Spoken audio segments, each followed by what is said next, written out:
Greetings everyone.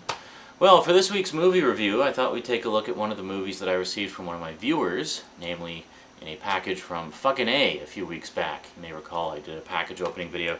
I am, of course, talking about what many consider to be the greatest video game-based movie ever made, Doom! Yes, I'm being sarcastic. And we'll find out just how sarcastic today on the Multimedia Chronicles.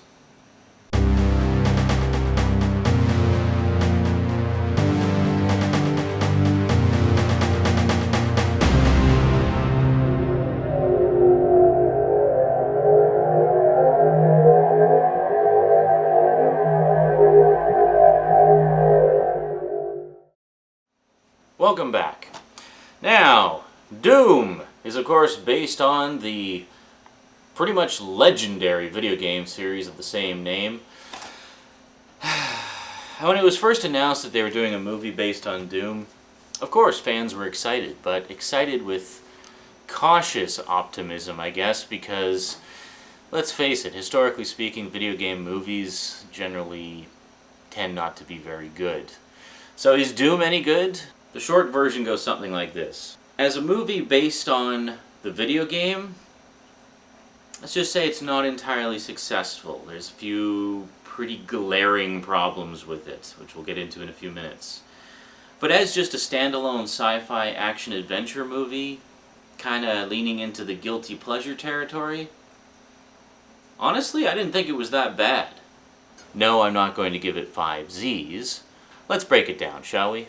Now, the plot of the game was pretty simple, pretty basic, pretty straightforward, but it served the function of getting you into the action, which is really what you're playing Doom for, namely to get in there and kill stuff. And the plot went something like this. Base on Mars rips open the gateway to hell, unleashes demons and demonic forces into the base. You, as a member of the Space Marines, are basically sent in to clean up the mess. And that's pretty much it in a nutshell. Bottom line is, it's demons from hell. Yes, there's mutated humans running around. Sure, there's mutated Space Marines running around and stuff like that. But that's not all they were. It wasn't just mutated people. It was mutated people, but the majority of them were demons and assorted creatures from hell overrunning this base on Mars. You know, there's been so many movies made about demons from hell doing all kinds of horrible things to people who are dabbling in forces that they don't fully understand. What was the aversion to doing that in the movie of Doom?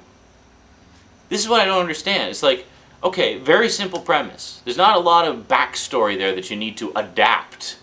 You can take that premise and make a perfectly functional sci-fi action horror opus out of that. But for some reason, it's just like, you know you're in trouble when you realize very quickly that they didn't even get that right in the movie of Doom. So what did they do in the movie of Doom? Resident Evil in space.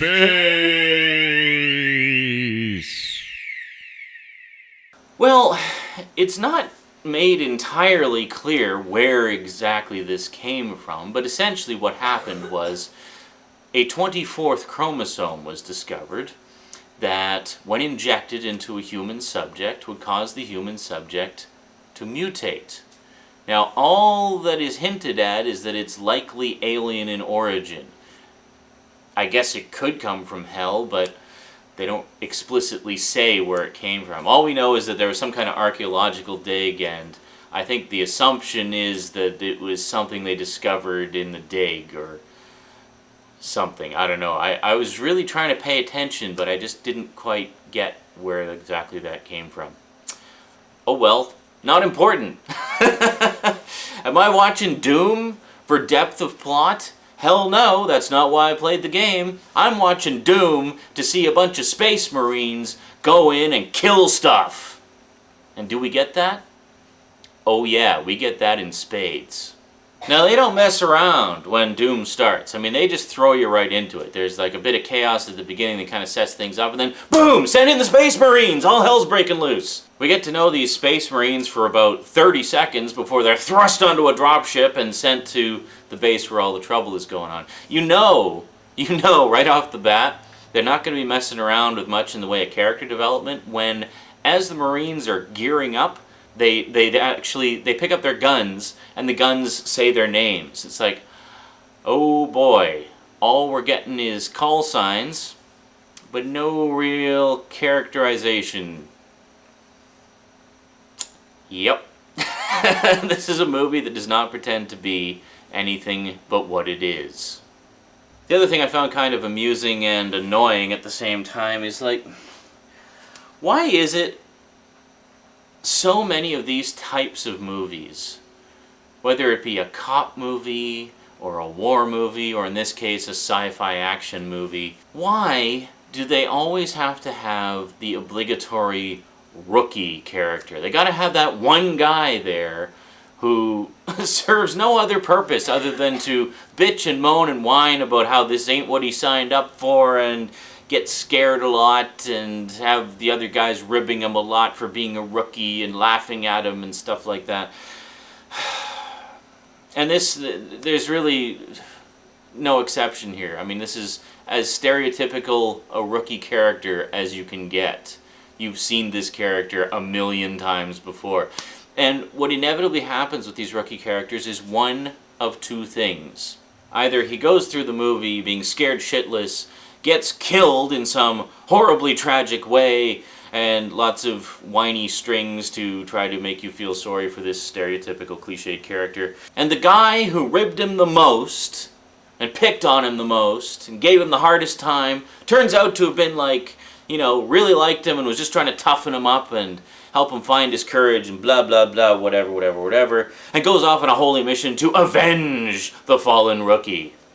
Or, the other thing is, by the end of the movie, Rookie finds his courage and ends up being the hero who saves the day!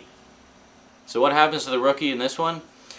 Well, first off, he gets drugs off the obligatory crazy guy and gets high so that he can not be so terrified. Of course, you know, that's what you really want, is to get high when you're going off to fight some horrible alien menace.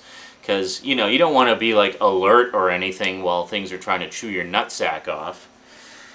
But in the end, he does kind of, sort of, save the day in a way, in that he stands up to The Rock when The Rock basically goes nuts and says, we gotta kill everybody, and tells The Rock to go to hell and ends up getting shot. So, you know, it's a slight variation on the typical theme, but the same basic elements are there. This is really, there's only so much you can do with the rookie character, and not have it just be like any other rookie character throughout film history. Some of the technology in the movie was pretty cool. Like, for example, there was the nano wall, where it would be like it was nanotechnology used to create a wall. You'd punch in this code, and then it would sort of phase out so you could pass through it, and then you'd shut it behind you and it would phase back into a solid wall. That was pretty cool. And I liked when there's a scene where the creature's chasing them, and they quickly close the nano wall as the creature's going through, and then it gets stuck halfway through the wall. Now, the thing is, the creature's still alive while it's in the nano wall, so that sort of suggests that it doesn't fully solidify if there's some kind of organic mass in there. I don't know. Again, they didn't really clarify. You can only assume, because it's still moving and snapping at them even when it's like half stuck in the wall. So it's not like a door comes down and just chops it in half. It's like half stuck through this wall and still moving. So I can only assume from that the way the nano wall is supposed to work is if you get stuck in it, it's sort of like a failsafe. So if you like get stuck in it, it doesn't chop you in half. It just kind of goes around you, so you can't move, but it doesn't kill you. So it basically just immobilizes you until somebody unlocks the wall again. Which I guess is good, because I mean, I imagine those things could screw up. There's actually one of the Marines says, I don't do nano walls. And then when the creature gets stuck in the wall, he's like, that's why I don't do nano walls. But the thing is, okay, now that's pretty advanced technology. So my question is, why, in one of the early scenes of the movie, do we see a guy using a mini cassette recorder? Okay, they have fucking nano walls. Who the hell is still going to be using a mini cassette recorder in this far-flung future of high technology? Like, why? That just, when you just like push a little button and I don't know, something higher tech than that. It just seems like, seems like very inconsistent levels of technology at times. Also, in the early part of the movie, they're encountering various weird things, and they're just sort of investigating the base and trying to figure out what's going on. And every time someone fires a shot, The Rock immediately starts screaming over the radio, "Contact report!" It's like, I'll give you a report in a fucking second. Can I finish shooting this thing that's attacking me first? It just seemed like, okay, I understand the need to keep each other updated, but give the guy a second! Just give him a second! I don't know. That just kind of bugged me. Like, they shout contact report a lot at the beginning. And I guess they're trying to build the tension or whatever, but it's like, come on, give it a rest. Just trust your guys that they know what they're doing, and if they need help, they'll call you. If they don't answer their radio, well, then they're dead. I don't know. It just seemed unnecessarily excessive, the constant shouting of, "Contact report!" Then there was the crazy guy. Now, this is kind of interesting when you think about it. They really set up his arc quite, clearly. Because all throughout the movie, he says shit. He says shit, like, to everything. He's like, holy shit, shit, aw, shit. One of his last lines is, "I've got to take a dump." While they're hunting something down, he's like, basically he's chickening out, and he's going to go and call for reinforcements. So he says, "I got to take a dump." And the guy's like, "What?" The guy he's with is like, "What, right now?" And he's like, "Yeah, unless you want me to go in my pants." So he goes off to take his dump, and then goes and calls for his reinforcements. And then there's their sort of controller guy, who's this guy in like this cybernetic wheelchair thing, which is pretty cool. Implausible in that he has no lower extremities at all. How does the guy pee? I mean, really? It looked like he didn't even have a bladder anymore. Like, that part of the body was gone. Anyway, so he contacts him, or the guy is trying to contact the guy who's taking a shit, and says, "What are you doing? Why aren't you answering your radio?" And he's like, "I'm taking a shit, you fucking gimp." And it's like, well, that's really nice. So the guy takes his shit, and then he gets killed a few minutes later, and his radio comes back on, and the guy sees him.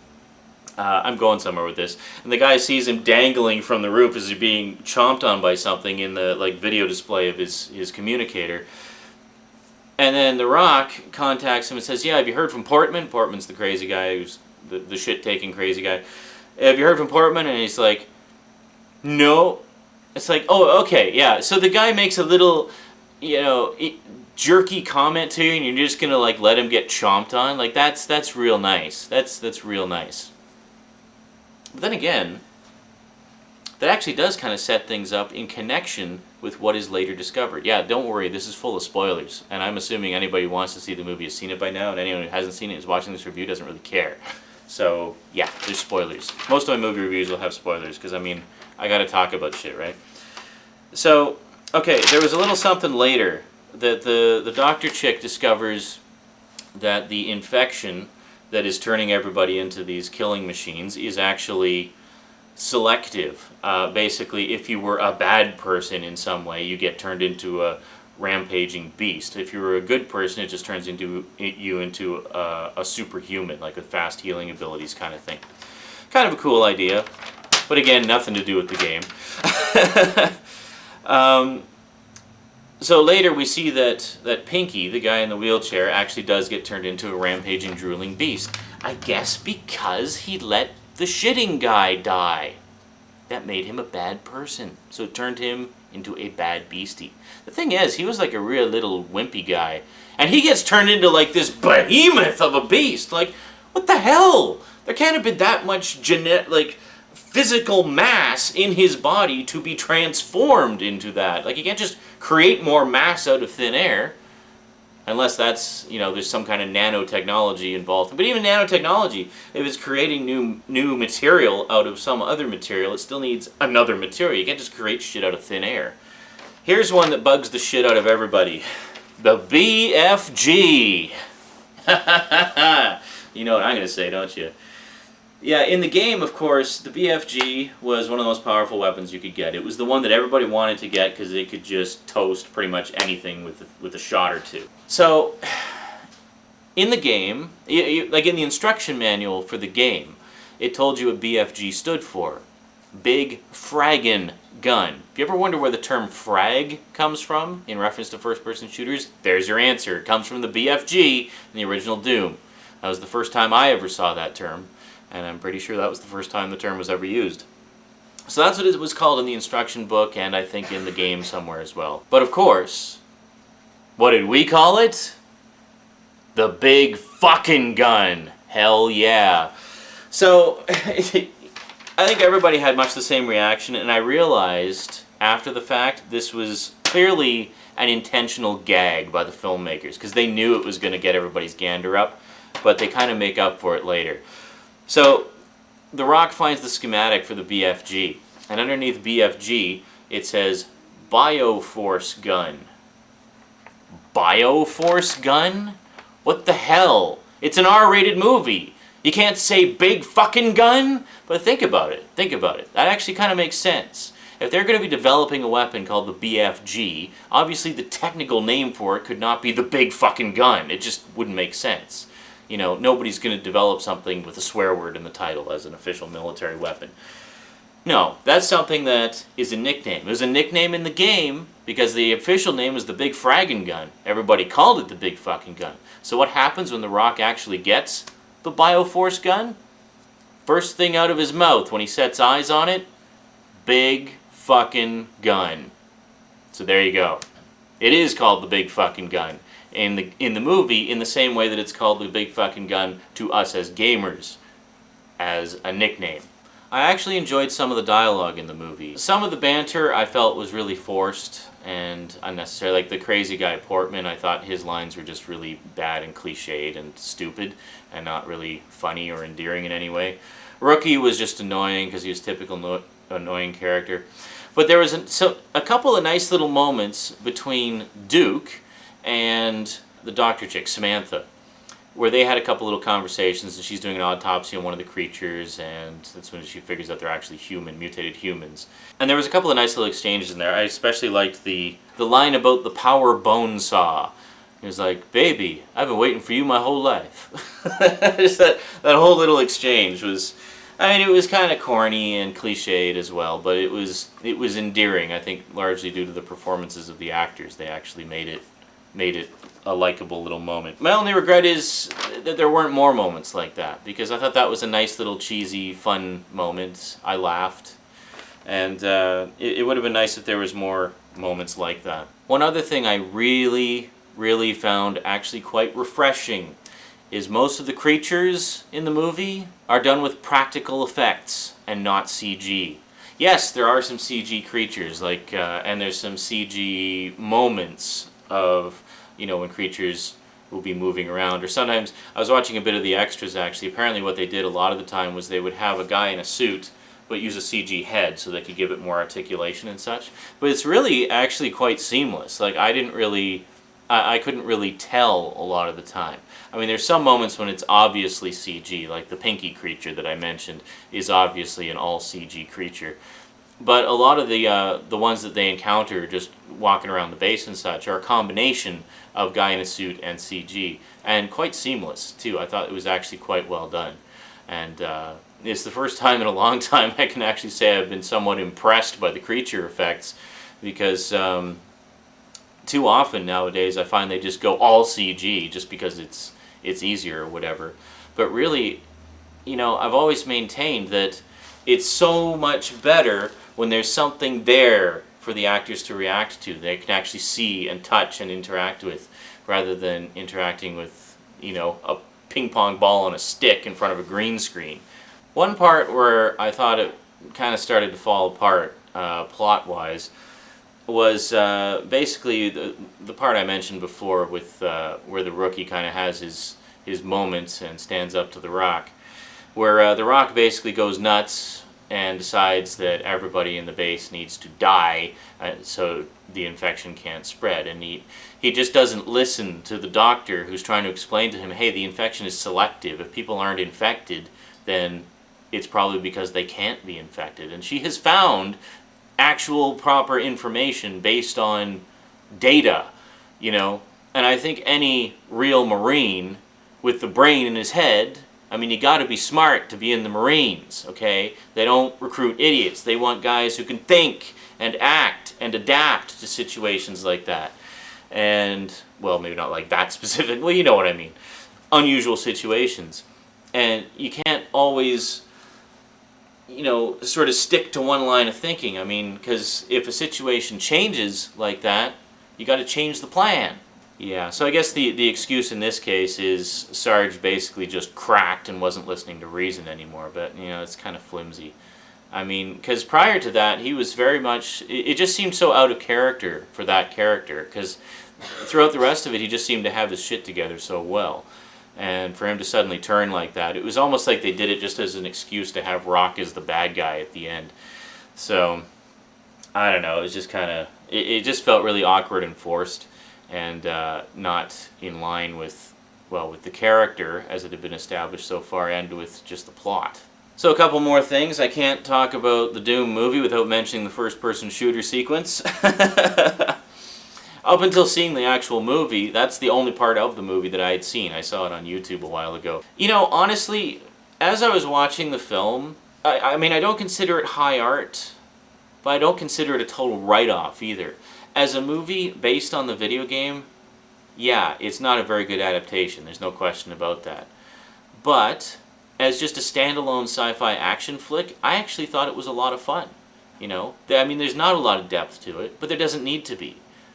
There doesn't need to be. It's not the kind of thing. Now, on the one hand, I defend, I went against Transformers Revenge of the Fallen for not having a lot of depth to it, despite the fact that the available lore of the Transformers is incredibly detailed and rich, and you could really build a good story out of that. But with Doom is not quite so deep, I understand the third one is a lot better. I haven't actually played the third one. It has more of a plot to it. But, the first two, the ones that were huge, the ones that everybody knows, really did not have a lot of depth to them, and they didn't need it.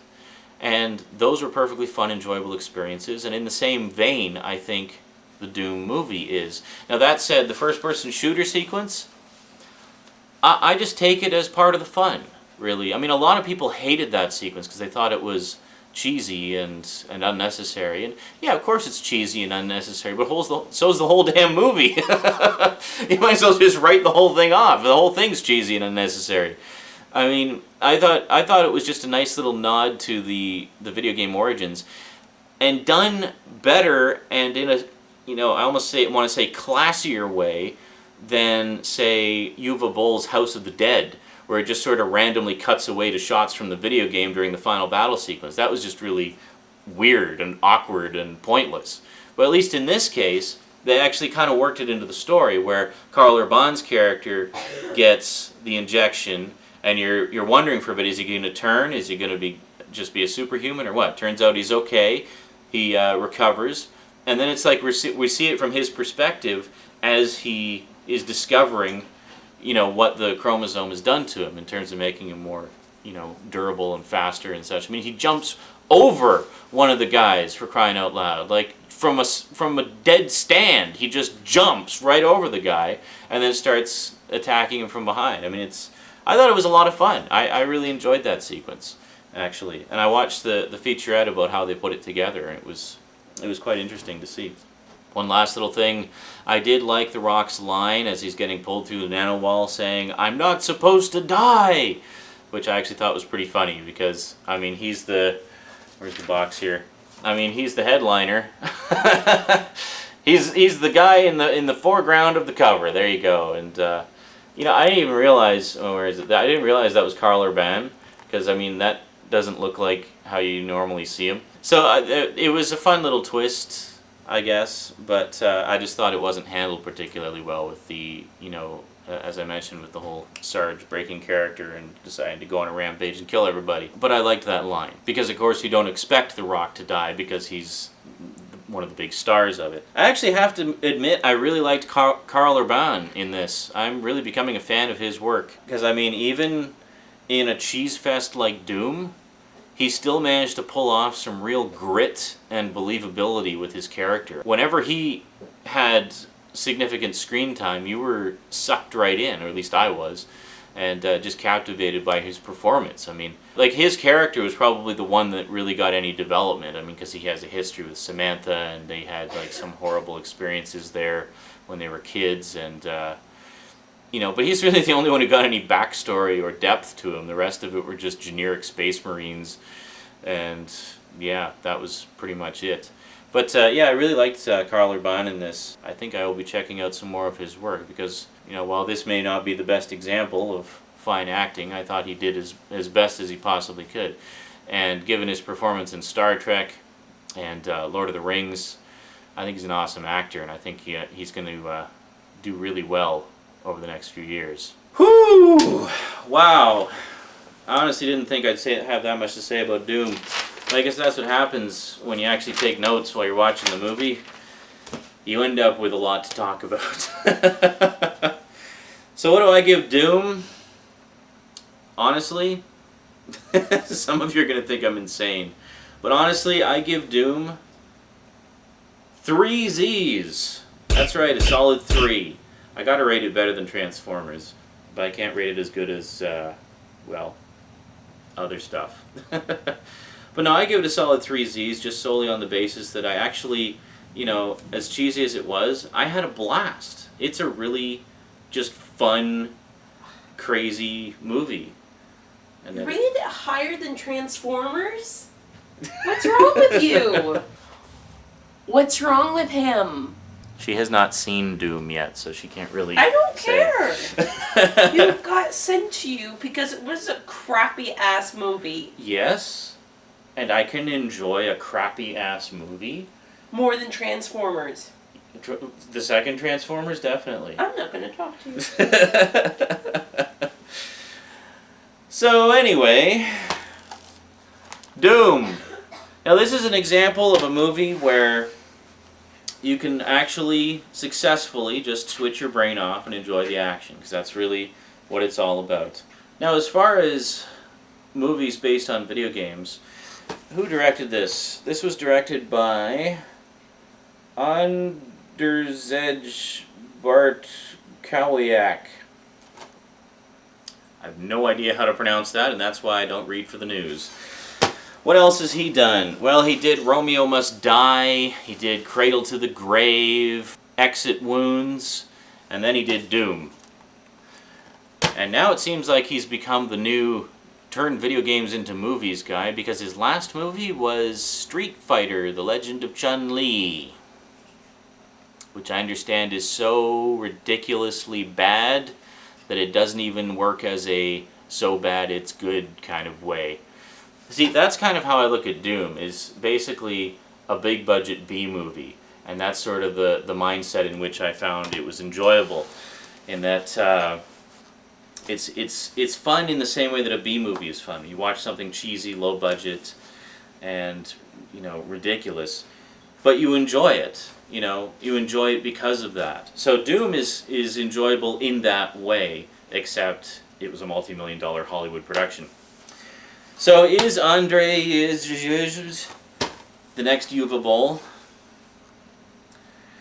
Well, the problem with Uwe Boll, of course, is most of his movies lack any type of coherence whatsoever. There's no discernible beginning, middle, and end a lot of the time. Well, maybe beginning and middle, but never a discernible ending. It just kind of ends. It's like they get to the end, and it's just like they didn't want to make the movie anymore, so they just kind of slapped an ending on it and threw it to the distributor. But at least Doom has a coherent plot and a beginning, middle, and end. So I can't quite put it in the same category as Mr. Boll. But then there's also other directors like Paul Anderson, who've also done some movies based on video games. He did the first Mortal Kombat movie, and he's done some other stuff as well. He did Event Horizon, which is one of my favorite sci-fi horror movies of all time. I would put Andrzej somewhere in the middle. He's not as good as Paul Anderson, because Paul Anderson really knows how to, you know, work a scene and work the tension and scare you and stuff. Oh, he also did the first couple Resident Evil movies. Another one that I know a lot of people hate, but I actually enjoyed. The first Resident Evil. I haven't seen any of the sequels, but I actually enjoyed the first one. And I'm not even a big fan of the games, so maybe that's why I enjoyed it, because I'm not a hardcore fan of the games. Doom, if you're in the mood for a sci-fi action cheese fest and don't mind switching your brain off and just enjoying, check it out. But don't pay too much for it, because it's really not worth paying too much for. Which is why I'm glad I got it for free. Thank you, fucking A. Thank you. Alrighty, that's it from me to you for now. So until next time, sayonara.